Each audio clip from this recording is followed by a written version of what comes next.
예.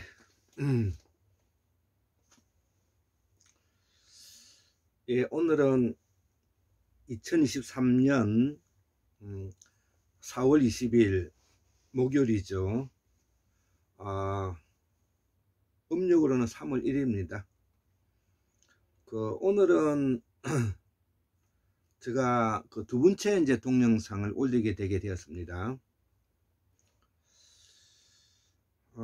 학문 산책 155번째 이제 세 번째 내용인데요. 우리가 조선이 어떻게 망하게 되었고,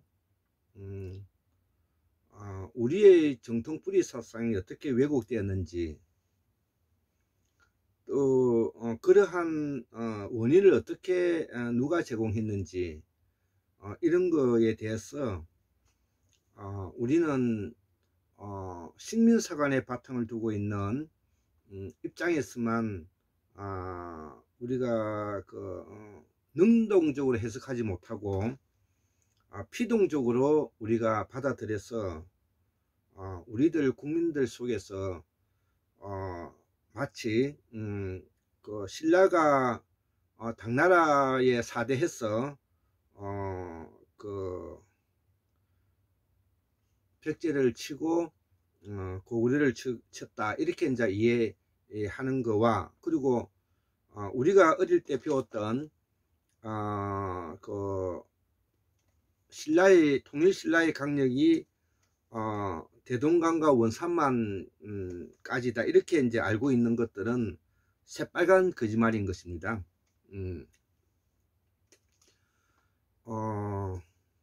우리가 중국이라는 당태종이라는 이세민이죠. 수나라 당나라의 집권층이 이제 선비족인데요. 수나라 때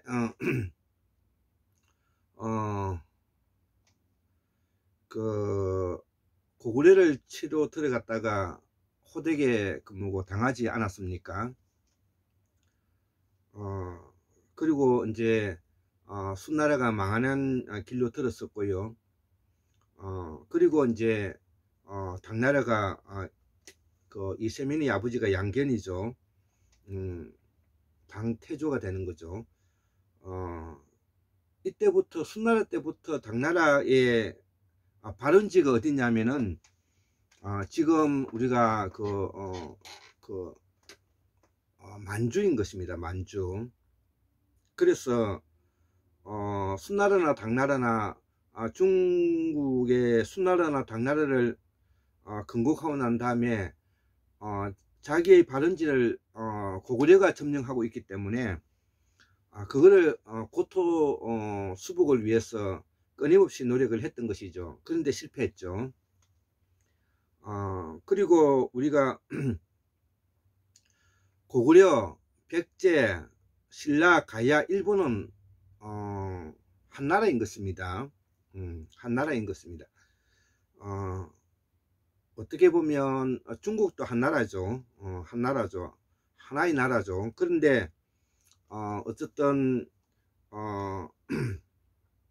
수나라 당나라가 그런 통일 정책을 진행하면서 제국을 꿈꾸면서 신라와 손잡게 되는 것이죠. 왜냐하면 신라의 지배층들도 선비족이들이거든요. 선비족. 그렇기 때문에 수나라나 당나라 지배층이나 신라의 지배층이나 뿌리는 한 군데서 나온 사람들이죠. 그게 중요한 것이 아니라 그 당시에 백제가 특히 이유 없이 신라를 이제 괴롭히게 되었는데요. 의자왕 초기에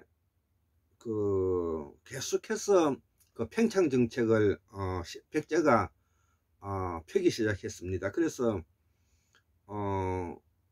지금 현재 이 백제가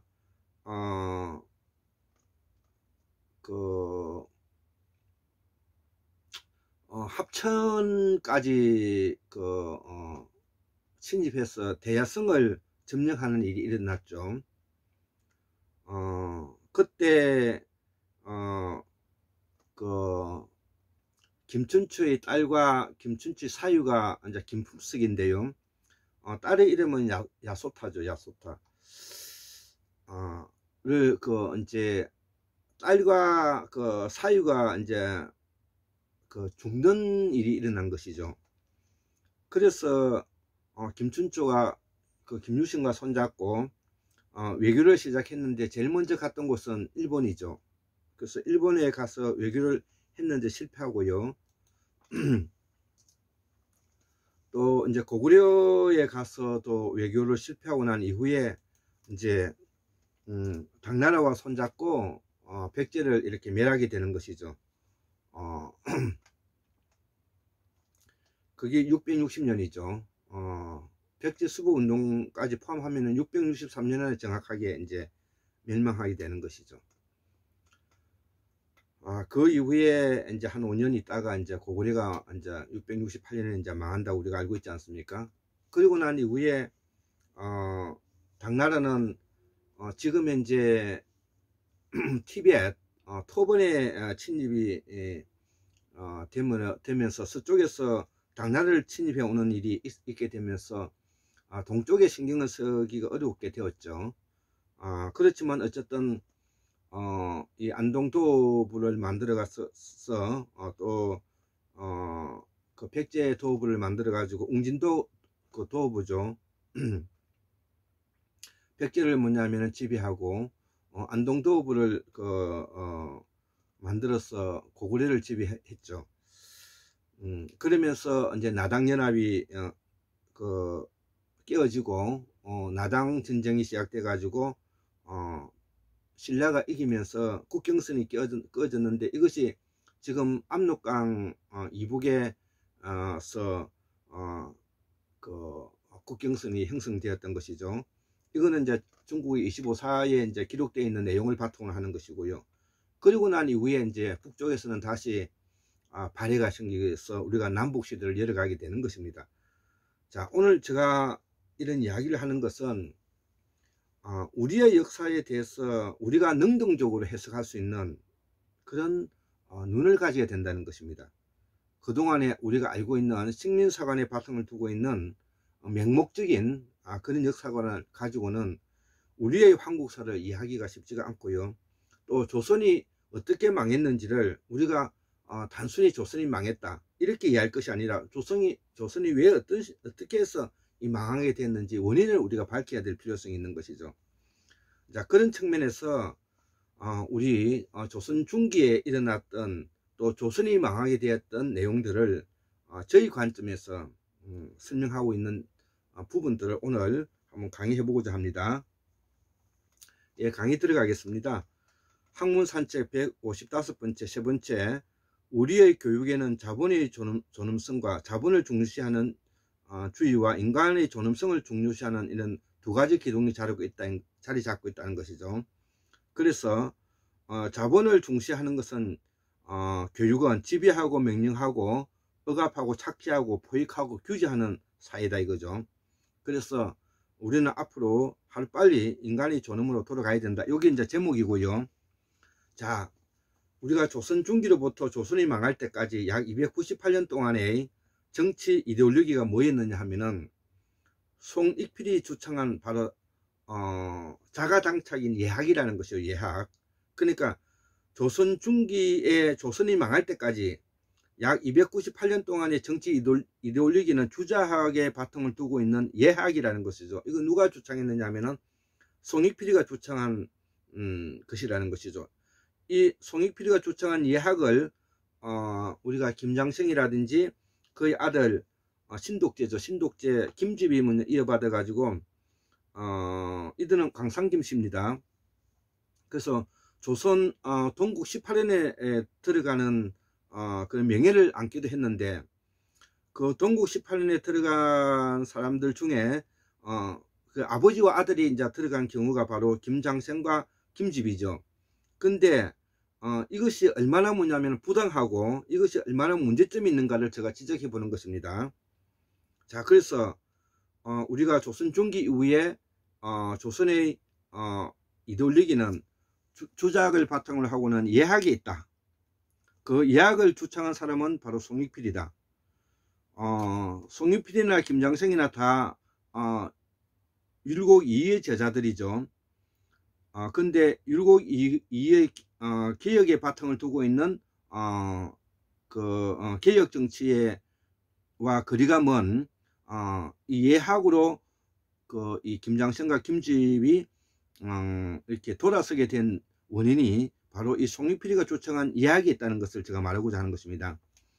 자, 그래서 그동안에 주작의 바탕을 두고 있는 도학이 환원당 김경필이라든지 정암 조광조라든지 율곡 이해에서 이어온 이 사람의 개혁 정치가 이 예학으로 바꾼 인물이 바로 누구인가 이거죠. 예학으로 바꾼 인물이 바로 이 송익필이라는 것이에요. 송익필이. 자, 그러면 송익필이 누구인가 이거죠. 송익필이는 아버지가 송사련이고요. 송사련은 그러면 누구인가 이거죠. 김묘사화 때 우리가 무어사와 그 갑자사와 김묘사와 의사사와 이렇게 무각기열이라 그러는데 이 4대 사화가 이제 연산군 시대 때 이후에 일어난 일이지 않습니까?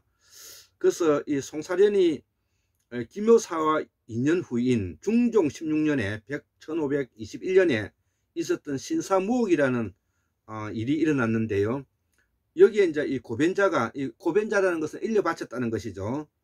예, 그래서 이걸 일려 바친 자인데 이 일로 또 이 송씨 가문은 이 안씨들의 가문의 영향을 많이 도움을 받았던 것인데 결국은 그 도움을 받은 주인의 영모 가담에 일려 바쳐 가지고 폐가망신하게 만든 장본인이라는 것이죠.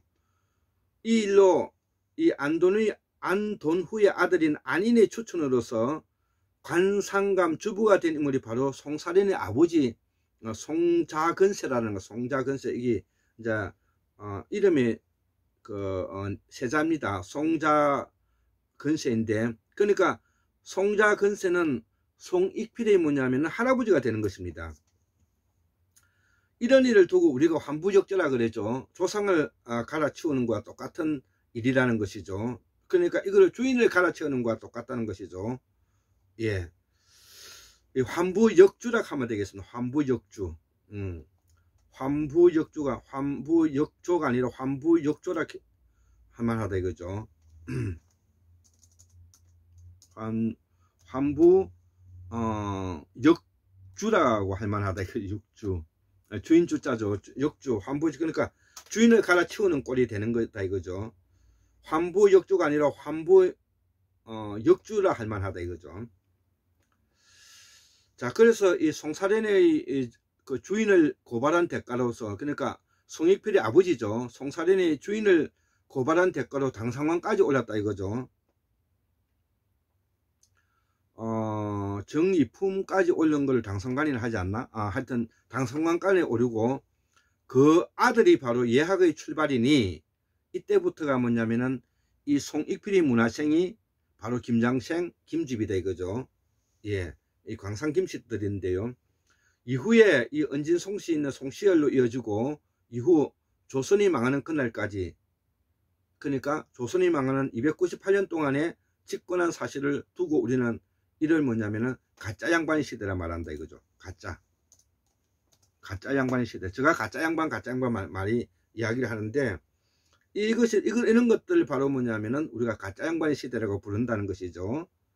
자, 그래서 나중에 이 송사련이 고발한 내용이 이 안처겸의 무고로 밝혀지면서 이 안씨 가문의 무고로 밝혀지면서 국법에 따라서 자기 자식들, 그러니까 송사련의 자식이 송익필이죠. 가 노비가 돼야 하는데 이들을 뭐냐면은 송익필이를 뭐냐면 감싸주었다는 것입니다. 여기서부터 공과 사가 무너졌다는 것입니다. 국법이 무너졌다는 말과도 같은 것입니다. 자, 그래서 이 송익필이가 뭐냐면 노비가 되어야 하는데 이들은 서인 유력가 집안에 숨어 살면서 공과 사적인 구별을 하지 못해 나라가 망하는 길을 열었다는 것이죠. 이것이 바로 우리 조선이 국법이 무너지고 있는 모습을 보고 있는 현장을 우리가 이야기하는 것입니다. 자, 그래서 이 내용이 바로 이 윤석열이 검찰총장 때 거짓말 행거와 내용이 똑같은데요. 윤석열이가 검찰총장 때 그 인사검증할 때 청문회 할 때 거짓말을 했는데 문재인 정부가 눈 감아준 일로 나라가 망조로 가는 길을 열어준 것과 같다 이거죠. 예, 공직자가 거짓말하는 것을 내버려 두면은 그 책임은 문재인에게 있는 것입니다. 윤석열이도 나쁘지만은 이거를 눈 감아준 뭐냐면은 그 당시의 집권층인 민주당에 문제가 있는 것입니다. 자, 그래서 제가 여기에 대해서 문재인이 책임이 크다는 것을 제가 항상 말하고 있는 것이죠. 자, 그래서 이 송익필이가 어떤 주장을 하고 하느냐면은 자가당착적인 그 주장을 하게 되고 어느 도단의 말을 하게 되는 것이죠. 송익필이가 소학을 몸에 닦고 소학이라는 것은 우리가 주작을 가지는데 가장 근본이 되는 그 필독서가 소학이지 않습니까? 자, 그래서 송익필이가 소학을 몸을 닦고 송익필이가 하는 말이죠. 소학으로 몸을 닦고 주자가래로 뭐 생활을 하며 사회를 예로 순화시켜야 한다는 말은 그야말로 송익필이와 그 잔당대의 블랙 코미디와 같다는 거죠. 예. 자, 이때부터 우리 조선사회의 가짜 양반이 득세하는 길을 여는 것이다 이거죠. 이 내용들을 저도 알고는 있었지만은 특히 뭐냐면 이 분야의 공부를 많이 하신 분이 한가람 역사연구소의 이덕일 선생께서 이 부분에 그래서 그 이덕일 선생님의 책에 여기 송시엘과 그들의 나라라는 책이 있죠. 송시엘과 그들의 나라 책에 이거를 꼭 읽어보셔야 됩니다. 예, 거기에 있는 내용들을 제가 가져와서 적고 있는 것이고요. 자, 그래서 송익필이가 한 말이 소학으로 몸을 닦고 주자가리로 생활하여 사회를 예로 순화시켜야 한다는 이런 어느 도단적인 이게 이제 가짜 양반들, 가짜 학자들이 부르짖는 이데올로기인 것이죠. 자, 이때부터 조선사회가 가짜 양반이 득세하는 길을 열어준 것이다 이거죠. 그 길과 조선은 멸망의 길로 갔다 이거죠. 자, 송익필이, 김장생이, 김집, 송시엘로 이어지는 조선조 분당의 서인의 에서 갈라진 노론과 소론이 있죠. 이 노론이 바로 나라가 망할 때까지 집권한 298년 동안 나라를, 그래서 이덕일 선생은 송시엘과 그들의 나라라고 이렇게 제목을 달은 것, 송시엘과 그들의 나라라고 이렇게 다른 것입니다. 자, 우리가 소학이라 하면 소학동자라고 자칭 불렸던 환원당 김경필을 우리가 알 수가 있죠.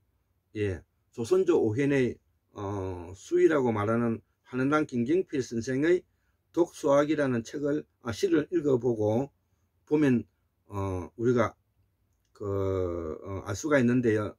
독소학은 아마 이렇게 시작되고 있습니다. 업문유미 암천기 소학서중 오작비라 종자직하니 국어하용 성경비라. 이런 이제 제가 환당 김경필 선생이 저의 이제 그 선조가 되기 때문에 독서학을 제가 알고 있죠. 그래서 업문유미 암천기라는 뜻은 뭐냐면은 천지의 이치를 알고자 해도 그 뜻을 알지 못하였는데 수학수중 오작비라, 수학을 읽으면서 그 뜻을 이해할 수 있었다는 것이죠. 그래서 진심으로 종차지심 종자직 하면 진심으로 그 뜻을 받들어서 공부를 하게 되면 국어형 성경비라 모든 것을 다 알 수가 있다, 이런 내용이 있는 것입니다. 그래서 이 환원당 김경필의 바로 제자가 누구냐면은 조정암이죠. 정암 조광조라는 사람이죠.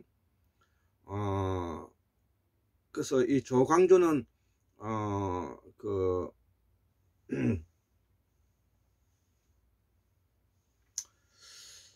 아버지가 계시는 해천에 그 갑자사화로 환원당 김경필이가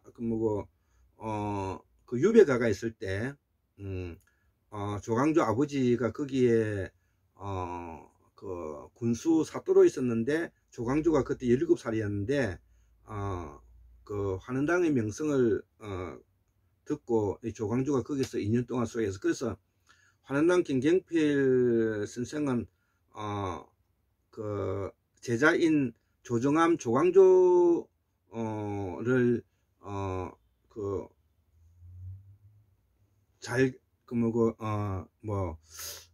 둠으로 인해서 앞으로 덕을 좀 받다 할까 이 환원당 김경필이 조선조 오현의 수위에 올라서게 되는 그런 그 계기가 되었던 것이죠. 그래서 서흥 그 김씨들이 조선조에 뭐냐면은 명문가 반열에 올릴 수 있는 그런 일이 되었다는 것이죠. 그래서 저는 저기 용인에 가면 조정암 선생의 그 묘를 몇 번이나 가서 제가 그 절을 하고 이렇게 받들고 살죠. 그런 거를 받들고 살죠. 그래서 훌륭한 사람들을 저는 받들고 그를 따르는 것을 제가 운명처럼 받아들이면서 살아가죠. 그래서 그것이 이제 성훈이라든지 서울 경기 지역의 성훈이라든지 그 다음에 파주의 일곡의 주자학을 알게 되면은 이 송익필이가 말하는 이 이야기 얼마나 자가당착적이고 어느 도단인가를 우리가 알 수가 있다는 거죠. 이들의 뭐냐면은 카르텔이 지금도 송익필이 살아있다는데 제가 놀라지 않을 수가 없다. 이렇게 결론을 내리고 오늘 제가 적어 보았습니다.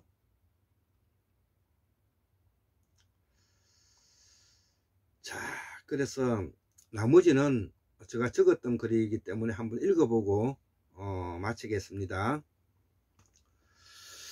나는 그동안 한국 문명의 발전적 변화와 한국의 통일을 염원한 마음으로 공부하였습니다. 그리고 실천 국영하기 위해 부단히 노력하였습니다. 그런데 세월이 흐르고 몸이 아프니 괴로웠습니다. 건강과 사고가 생기지 않기를 염원합니다. 이처럼 건강관리는 무엇보다 중요한 것이다. 무엇보다도 학문의 성취를 위해 우리의 한국의 미래가 보장받기 어려운 현재 윤석열 정부에 크게 실망을 하고 윤석열은 두고두고 역사의 재누로 남을 것이다 이거죠. 국민들이 이 점에 대해 깊은 통찰을 함께 하지 못함이 아쉽고 현재의 한국 교육은 지배층과 기득권 이데올로기가 포획되어 있기 때문에 한편 법과 원칙이라는 이름으로 또 교제되어 있다는 것이죠. 그래서 포획되고 교제된 사회라고 말하는 거예요. 그렇기 때문에 우리는 이걸 독재라고 한다 이거죠. 이를 뭐냐면 검찰공화국의 시대고요. 나는 우리 한국이 연방국가와 내각제 견으로 분권화되어야 된다고 생각하는 사람인데요. 그래서 난 정치적으로 개인공화국화하고 경제적으로는 독립채산제를 확보하고자 했다 이거죠. 그렇지 못한 자는 국가가 책임을 져야 한다 이거죠. 이것이 기본소득 이론이라는 것이죠. 국가가 존립하는 이유가 여기에 있고 국가는 국민을 위해 있는 것이다. 지난 400년의 역사는 인간을 갈아먹는 방식으로 이끌어왔다 이거죠. 제가 이 지난 400년의 역사에 인간을 갈아먹는 방식으로 이끌어왔다는 것은 인간을 뭐냐면은 사냥하는 방식으로 정치를 해왔다는 말을 하고자 하는 것입니다. 이것이 바로 인간 백정이 바로 국민의 힘이다 이거죠. 그 후신이. 그 이유는 이들을 수구 사대주의가 주의에 기대기 때문이다 이거죠. 수구 사대주의에 기대다는 뜻은 인조반정 이후에 망해가는 명나라를 붙들고 사대했고 일제시대 때는 일본 자기를 받으면서 사대했고 해방 이후에는 미국에 사대했고 지금은 미국의 명목적으로 속국이 되어 있는 처지다. 그렇게 표현할 수가 있고요. 자, 그래서 이 속국이라는 것은 뭐냐면은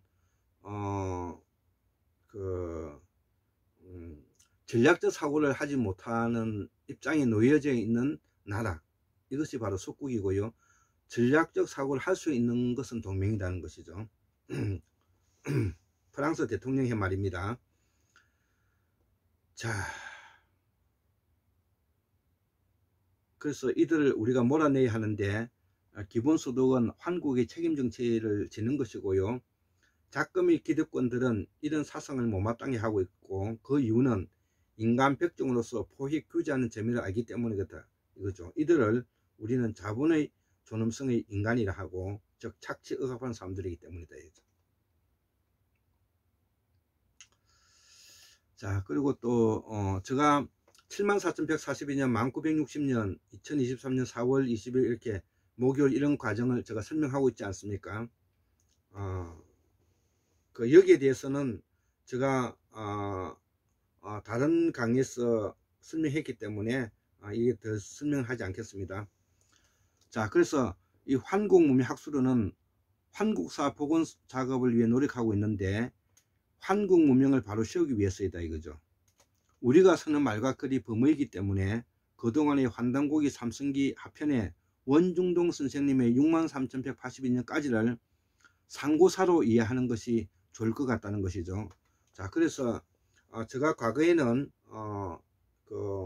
74,142년 안에 우리가 태고사와 상고사를 넣었는데, 공부를 하다 보니까 74,142년부터가 우리가 상고사에 들어가고 그 전을 태고사라 이제 우리가 고쳐버리는 것이 좋을 거라고 제가 생각해서 이렇게 이제 정리를 했다는 것입니다. 그래서 63,182년 이전을 태고사라고 고쳐 잡고자 한다, 이거죠. 자, 그동안의 상원갑자년을 바탕으로 해서 1960년을 상고사로 보았을 때 역사의 단면만을 설명하는 것 같아서 사라진 무대륙, 순다대륙, 순다환희식인 45,000년과 천추환희식인 25,000년을 다 함께 상고사로 이해하는 것이 타당할 것이라는 것이죠. 그래서 순다환희시대가 45,000년 전까지, 그 이후에 천추환희시대를 이제 25,000년까지 가지고 있다. 그래서 순다환희과 천추환희를 모두 다 뭐냐면 우리가 상고사로 편입시켰다는 것이죠. 함께 이해하는 것이 타당하다, 이죠. 자, 그래서 그 이전을 태고사로 이해하고자 하고, 태고사를 재발견하면 우리의 역사가 보이기 때문이다. 그래서 태고사의 우주에서 태고사는 우주에서 인간의 인식작용까지, 우주에서 인간의 인식작용까지